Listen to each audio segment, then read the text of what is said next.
Rahul, I'm here for Punch Out Boxing. Delighted to be speaking to Qais Ashfaq for the first time via Zoom. Yeah, How are you, Qais? yeah, I'm not bad. How are you? Fab. Great start to the new year. Some big boxing shows coming up, some historic events, all of that good stuff. And you're in not a bad fight yourself in just a few weeks.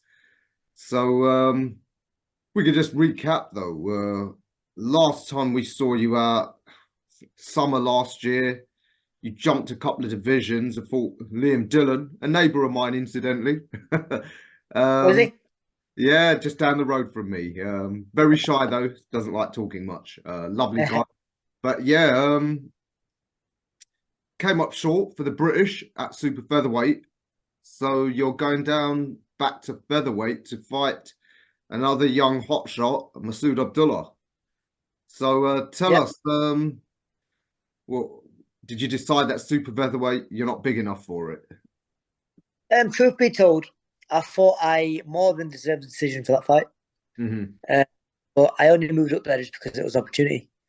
And my manager Lee, and he got me the opportunity, and I said, and straight away, I'm not one to duck fights, so I'm straight away. I said, yeah, let's take it. And even though it was two weights above my last competitive fight, I believe I was big enough. And actually, I believe I won the fight.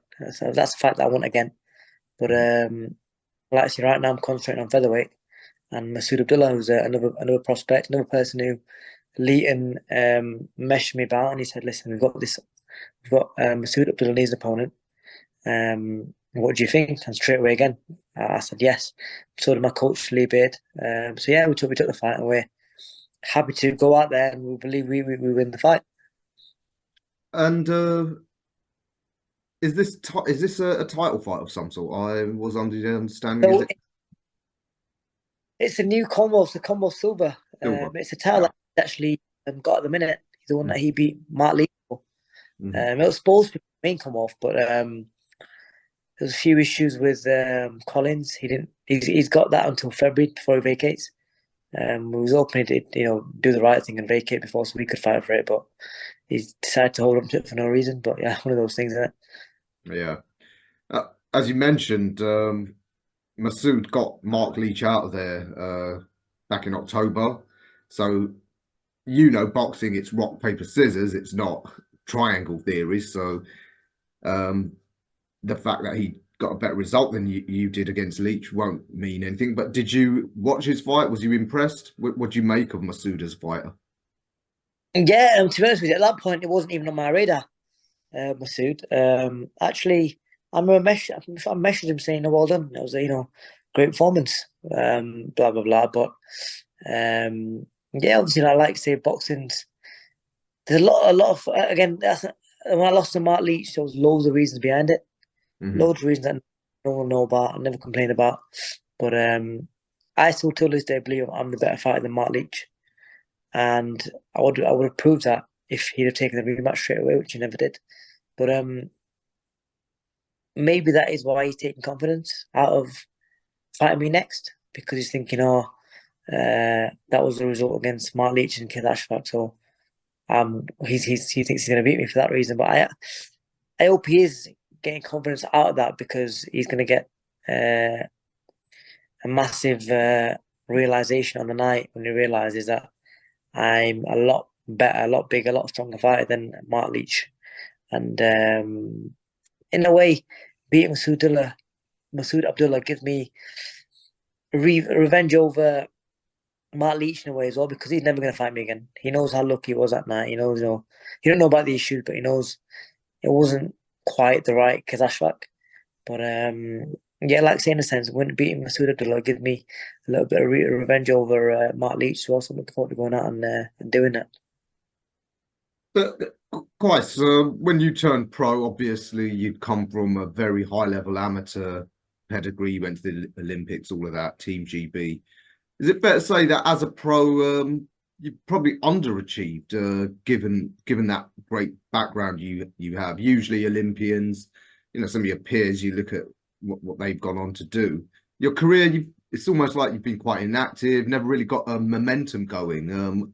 What's what's gone wrong with your career? I mean, not that it's over. I think there's plenty of time still, but up till now, why hasn't things really clicked for you? Like I say, a lot of start and stop. First of all, COVID put me in a really hard situation. Coming straight out of COVID, I had that fight with Mark Leach. I didn't go the way I expected to. After that, it was hard to get fights for the next 2 years. It was one of those periods where I just couldn't get fights. Now with Lee, finally started getting me the right fights that I need. But yeah, I think at the minute it's pretty fair to say that, but I'm a firm believer what's meant to be is always going to be, and I do believe I can still get to the top, and I'm open by the end of my career. We're not saying that, and we're saying you achieved exactly what we thought you'd achieve, and if not more. Oh, yeah, as I said, the fans have always been well aware of your skill set. There's no doubt about that. One of the criticisms a lot of people say, though, is from the 2 defeats that you've had, they say you haven't got the resilience, like maybe you still got a bit of that amateur mindset that, you know, it's just box, that, you know, score points, that you haven't shown willingness to muck in enough against guys who are technically inferior to you, but are sort of pretty tough. Well, if you look at your neighbour, Liam, he's as tough as they come. Bear in mind, that wasn't even my weight. I went up to that weight. And for people saying that, you only have to look at his face after the fight. His face, he could just spot. He couldn't even open his eyes. When I saw him the next morning. So I think it's a bit unfair, but I can see why they did give me that criticism. But I do believe it's a bit unfair. But like it's one of those things that I'm happy where, again, I'm looking forward to going out against MASOOD and showing how much I've learned, even in this time that I've been out of the ring, and how much I've learned, and against someone who's my size and my weight, how much better I am. Would you say that you've settled now on featherweight? Is that the best weight class for you? Featherweight was always the ideal weight for me, always. Again, we took the fight because the opportunity came. And at that point, I hadn't boxed for nearly 2 years because I couldn't get fights. So I thought, okay, brilliant, whatever it is, super featherweight, I'm happy to take. And that's exactly what happened. I took the fight in a heartbeat. And that's just the way I am. I'm happy to take fights. I've never been the type to duck people or not take fights because I'm scared. That's just not me. So like I said, genuinely believe I can get to the top, and I wouldn't take fights like these if I didn't believe that wholeheartedly. Yeah, absolutely. MASOOD is, like I said, one of these hotshot prospects. I'm sure Queensberry have high hopes for him. But, you know, featherweight, it's a hot division domestically. Some good fighters. The British fight between Collins and Hopey Price. I mean, that's a banger in itself. They're again 2 hot prospects. Both their promoters think highly of them. How do you assess the featherweight scene here in the UK? And of course, Nick Ball, he's got that big opportunity in Saudi against Vargas. Nick Ball's a very good fighter. I'm buying him on Wednesday, funnily enough.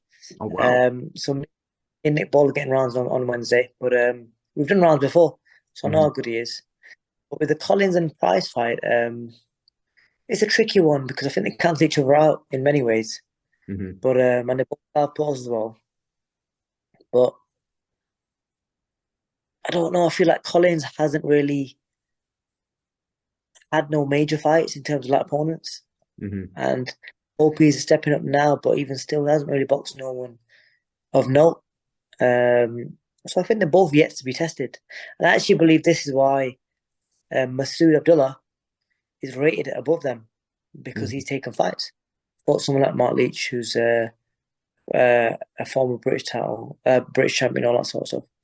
So if you look at the rankings, but Abdullah's actually rated above these guys, and I think rightly so. Because Abdullah, I think he'd give both of them nightmares because of his style. And again, that's why maybe Collins didn't take the fight with him next and left Abdullah on the sideline. And apart from yourself, who do you think's the best featherweight in the country at the moment? It's not. Huh? I think Top of the list again, away from myself, would have to be Nick Ball. I do think he's that good. Well, like I sparred him before. He's a very tough kid, very heavy-handed, and he's got a tendency of the style he has. He doesn't let you rest, even in close. He's very clever at what he does. But because he's like 5'2", 5'3", whatever he is, he's small and he's very solid. Yeah, I think in England, it's England at the minute. Out of all the prospects, I think he's probably the one who's the one to look out for in that sense. Away from me, of course, like I say. I presume you're putting your City neighbour Josh Warrington and Lee as now being super featherweights, because it looks like that's where they're I believe so. And I don't believe they've got many fights left, especially with the way they do fight. They don't. I wouldn't say have a huge amount of longevity, but I think the only fight left for them two is the rematch, if you ask me. Yeah, and we're featherweight super. Yeah, that'd be a banger if it's at Ellen Road or City Ground. But how do you think young Nick gets on against the Mexican Vargas? There's quite a jump between domestic and world level, isn't there? Vargas is very good. He's long, he's tall. He knows how to keep it long as well. But I just think Nick will be a bit too strong for him personally. Like I said, Vargas is a very good fighter, but he's done his best work really at super bantamweight. And he's obviously he's knocking on a bit now. And against someone like Nick Ball, who probably just won't give him no time to rest. As long as Nick does the right things and knows how to get past that range, because like I say, he's very rangy. Ray Vargas said.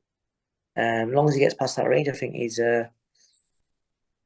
more than capable of beating him. It's just going out there and getting the tactics right. I believe, Paul Stevenson, his coach, will. I'm sure we'll get it right. Absolutely, let's hope so. Be great if you could bring that home from Riyadh. In your time, either as an amateur or a pro, have you sparred or come across any of these top level guys from over there in America or Mexico? Because that's where traditionally the powers are. Loads of them. Loads of them. Name a few. Shakur Stevenson. Wow. He's probably the biggest names around right now. Stephen Fulton Jr. Wow. I've been around with all these guys. Like I said, I've even some of these kids coming up now from America. As a kid, not a Mexican kid, he was a lightweight at the time. I can't off the top of my head, I can't think of his name, but he's another kid that I sparred over there in Colorado. So yeah, come up. And like I say, some very good fighters. So mixing it with that level, you've got no trepidation, I presume. No, what? Sorry. You'll have no trepidation about mixing it with those guys when you're ready. Oh no. Again, I've been doing this since I was 8 years old. If I was a scaredy cat, so to speak, I'd have quit a long time ago. And of course, there's a certain Inouye who maybe by the end of the year, he might be up at featherweight and make things really, really dangerous for all of you. Doesn't stop growing him, does he? Well, he's never growing. He just wants to move weights, isn't he? But I think, well, obviously he's got he's smashed two bantamweight now, isn't he? So featherweight's the only place for him to go. I think he's got all the belts of super bantamweight, hasn't he? He's undisputed champ, yeah. So featherweight's the only place for him to go, really. So I think we'll expect him to move at some point. And again, a fight. Again, I'm one of them people. If that fight ever came to me, I'd take it in a heartbeat. I'd love to go and cheer you on in Tokyo and have a little trip to. Tokyo. I've heard it's a beautiful place. It is indeed. So, I mean, how, as I said, you hadn't managed to get a momentum going in your career.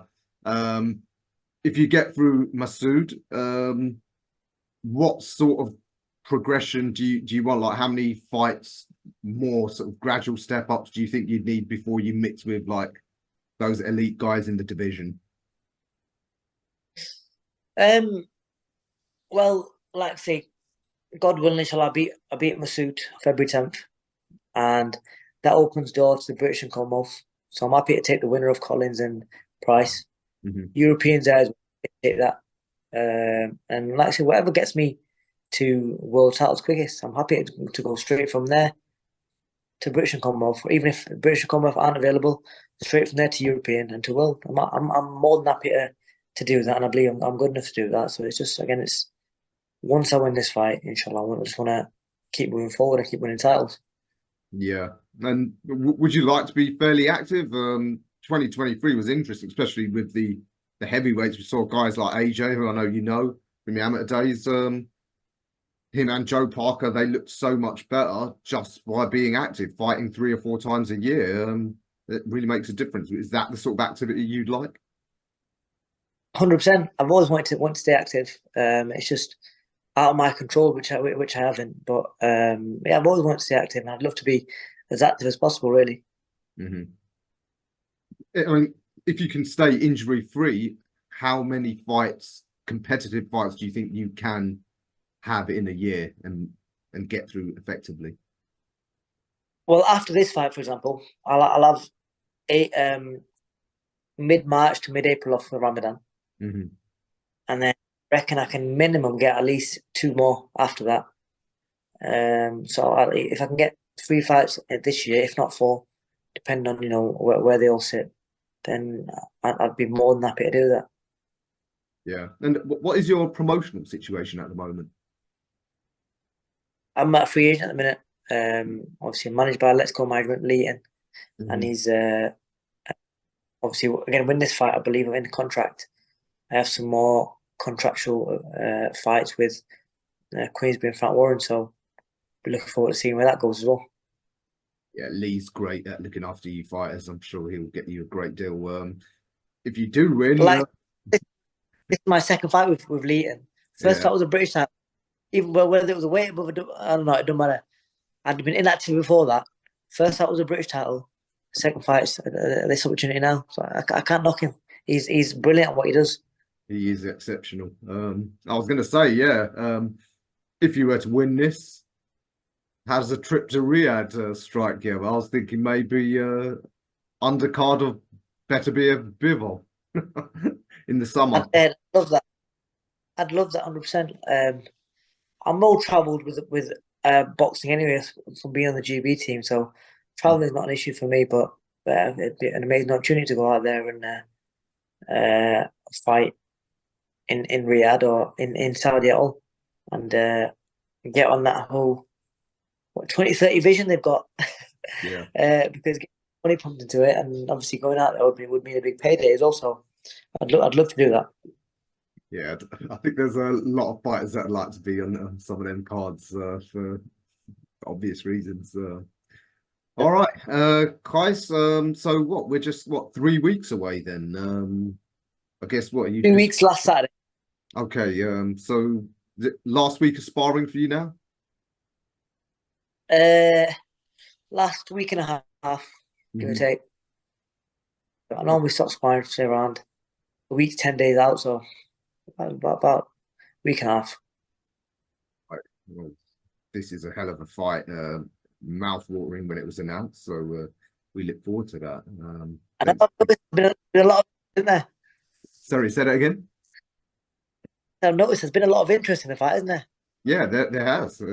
It's a hell of a fight, and I'm going to try and get Masood's his views on you later on in the week. So it'll be interesting to see. You're both respectful guys, I know, but it's going to be a great clash of styles. So, Qais, thanks for your time. Is there anything you want to add? Feel free to big up Palestine, because I believe that's the Palestine flag on your hat. Free Palestine. Always make sure I get that in. But no, apart from that, just tune in. We look forward to putting on the show, and God willing, inshallah, I'll go out there and I win. I upset the odds, and I become the Commonwealth Silver Champion. All right, can't wait. It's going to be a hell of a fight, and it's great to have you back on big shows. You were gone for too long. Yeah, Thank you very much. Appreciate it.